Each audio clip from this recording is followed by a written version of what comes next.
Meeting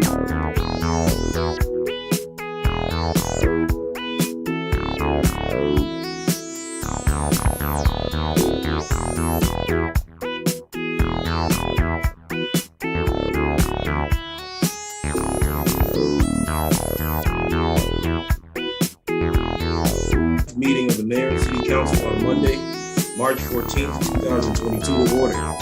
Madam Clerk, please call the roll.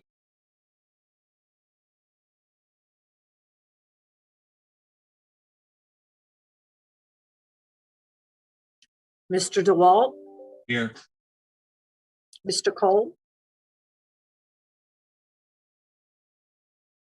Mr. Mitchell, Mr. Smith, Here.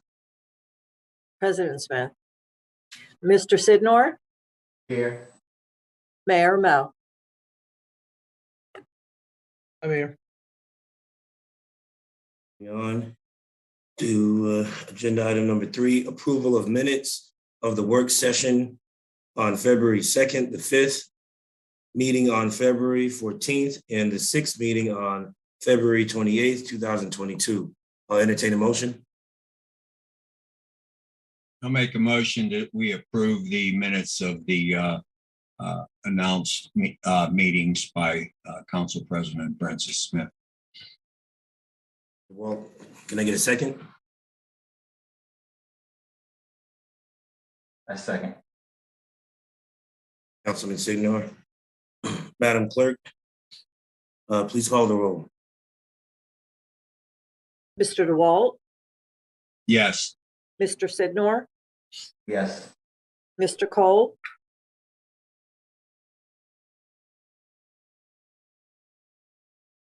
Mr. Mitchell,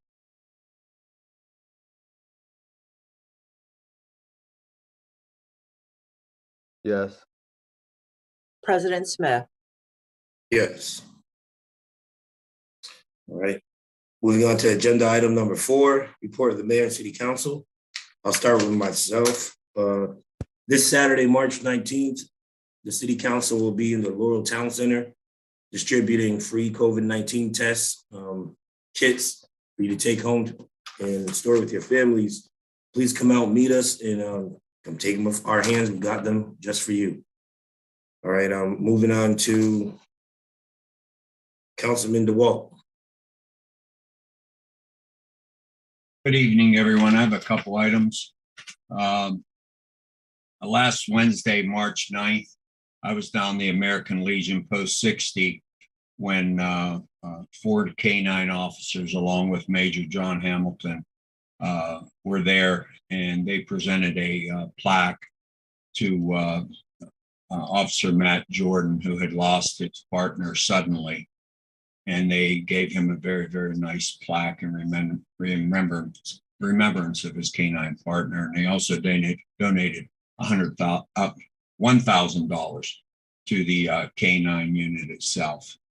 On Thursday, March 10th, I was invited by Delegate Mary Lehman to speak at the Environment and Transportation Committee on House Bill 1333 in Annapolis. And like I said, it was sponsored by Mary Lehman, and also another sponsor was Jocelyn Payne-Melnick. And this is a result of these motor vehicles, modified vehicle exhaust systems, which I have received almost as many complaints about them as I had of speeding vehicles coming through our neighborhoods. And so Mary Lehman put together a very nice bill. And under the bill, a person convicted of one of these violations is subject to a $200 fine for a first offense, $300 fine for a second offense, and a $400 fine for a third and subsequent offense. And the other thing about this is the officer will also issue them a repair order, which they have to go and get the muffler checked by a certified Maryland inspection station. And I think it's just absolutely fabulous. I sent an email to Mary Lehman back in August. I believe it was August 24th of last year, and she quickly responded with this legislation because there's so many people that complain about it. I want to also recognize a good friend of mine, Richie Newsback, who has donated nearly 15 or 16 55-gallon drums to our own Laurel Parks and Recreation Department. Totally free. He was able to, a gentleman gives them to him, and he gave them to our Parks and Rec, and they're going to be used as garbage cans throughout the city. And anybody that helps with reducing garbage in the city it's always a great thing, and I just wanted to recognize him. The last thing I want to mention to everyone is about the latest press release by Maryland Attorney General Brian Frosch, and it's about the bankruptcy court approval of the Sackler settlement. And this is the family that was responsible for putting out the opioids that killed numerous people, probably thousands across our country. And I just want to read what he says at the end of it. He actually has in here hundreds of thousands of people who suffered addiction and death.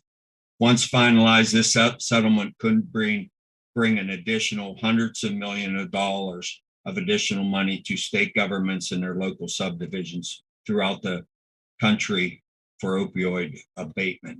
There is no amount of money that will diminish the pain of those who have lost loved ones due to the opioid epidemic. But as a result of this settlement, we'll be able to save the lives of many people currently struggling with this addiction.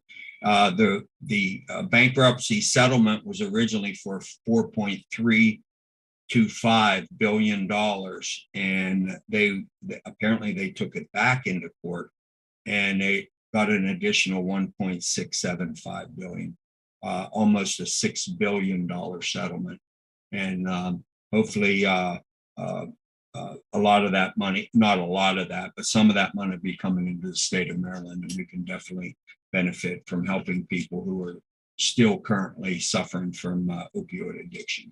Thank you very much. Thank you, Councilman DeWalt. Councilman Sidnor. I have nothing to report, Mr. President. Thank you. Councilman Sidnor. Moving on to Councilman Cole.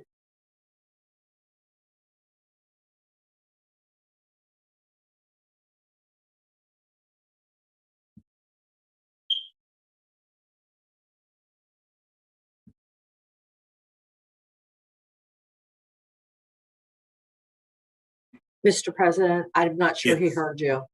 Oh, Councilman Cole, do you have your mayor report? Mayor and council report? Nothing to report this week. I did attend former Councilman Ricks's funeral on Saturday. Wanted to thank everybody that attended and for the condolences of his passing. Thank you, Councilman Cole. Councilman Mitchell? Hello. Thank you, Council President. I just wanted to start off where James just left off. This Saturday, I did attend Councilmember H. Edward Rick's going away service. It was a beautiful service, and even though I didn't get a chance to know Councilmember Ricks very well on a personal level, the stories that were shared were definitely just beautiful, and I got to learn so much about him and also what he did for the city. So it was definitely a very powerful, very powerful event. And of course, my condolences to the family and friends of the former council member. And on the 3rd, I had a citizen advisory committee meeting. We got a report on the emergency evacuation plan that was prepared last year. And we have another meeting next month. And we're gonna stick with meeting on that first Thursday of every month. And last Thursday, March 10th, I went to Laurel 24th, and I had the pleasure of watching those tenants that were facing eviction sign 1-year leases. So I just want to say big ups to the ARPA committee for coming through, for those seniors over there, facing that rent hike. And with that being said, that's the conclusion of my report. Thank you. Thank you, Councilman Mitchell. All right. Moving on to agenda item number 5, appointment of Alonte Cross to the Arts Council. Mr. President, Yes. Mayor Mo, you need to call on him for his report. Oh, I'm sorry. Wow, I just get Mayor Mo. Excuse me. Mayor Mo. Thank you, Mr. President. Just a couple things. Do want to offer condolences again to the family and friends of former Councilman Ricks. I did give my remarks to Ms. Rao for become part of the record tonight. And I want to thank the community and the members that the council that took the time to come out, pay their respects to a former council member. And I think that's important to always remember the service that they gave to the community, and a lot of nice comments about our police department in particular, and who really made that happen. It was bad weather. We had all sorts of weather that day, and I know the family and friends appreciate what they did to get them throughout town. But again, Eddie will be missed. The area Metropolitan Washington Council of Governments did have their board of directors meeting that I attended on the 9th, as well as the Prince George's County Municipal Association board meeting. And I want to mention that the Redistricting and Ward Boundary Committee is meeting tomorrow night at 6 p.m. virtually. The public can sign up to speak on the meeting agendas, and the meeting agendas and the minutes are on the city's website as well. You can go to the Municipal Center here, Anderson Murphy Center, and the Robert J. DePietro Center. We're also providing the free home test kits there. Individuals want to get COVID tests as well. And then regarding the opioid crisis, I do want to mention that the city was out in front on that. We moved, the mayor and council had several meetings. We joined the lawsuit. It's nice to hear what the Attorney General is going to do. The city should be part of that and receiving some funds, which will make sure go back out into the community. It's really, I know Larry Taub, our city attorney, as well as Maryland Municipal League, have been meeting with the Attorney General and his staff. We want to make sure they know what municipal government is, and somehow or other, the Attorney General continues to forget that there is local government also includes municipal government, not just county government. So we do hope we get our share and we make sure we get it back out into the community. But I do want to compliment the council for their vision and make sure that we were part of this. And that concludes my report, Mr. President. Thank you very much. Thank you, Mayor Mo. All right, now moving on to agenda item number 5, appointment of Alonte Cross to the Arts Council. I'll entertain a motion. I make a motion to appoint Alonte Cross to the Arts Council Commission, Mr. President. Mr. President, I'll second that motion. Thank you. Madam Clerk, please call the roll. Mr. Sidnor, Yes. Mr. Cole, Yes. Mr. DeWalt, Yes. Mr. Mitchell, Yes. President Smith. Yes. All right, moving on to agenda item number 6, general public hearing. Madam Clerk, is there anyone signed up to speak? Mr. President, there's nobody signed up to speak during the general public hearing. All right, well, I'm going to open the public hearing at 6:14 p.m. and I'm going to close the public hearing at 6:14 p.m. Moving on to agenda item number 7, a bid recommendation, fiber construction, Greenview pool. Director Frost, you have the floor. Thank you, Mr. President. Good evening, Mayor and council members. Tonight, presenting a recommendation to award a contract for fiber construction at Greenview Pool. This project will run telecommunications fiber out of Public Works, down the street, so to speak, across 198 and then down 197 to the Greenview pool. Once there, will allow us to put city network services at the pool, including phone, alarm systems, and cameras. Cost of the construction project is $71,067.10. Funding is available in the current CIP project 12A FY22-C. The procurement vehicle is the State of Maryland Consulting and Technical Services contract. The vendor is Eastcom Limited of Upper Marlboro. Eastcom is a master contractor on the cable and wiring outside plant contract 060 Bravo 64000046. With that, staff is recommending council award Eastcom Limited of Upper Marlboro a construction project for the state of Maryland contract price of $71,067.10. That'll answer any question.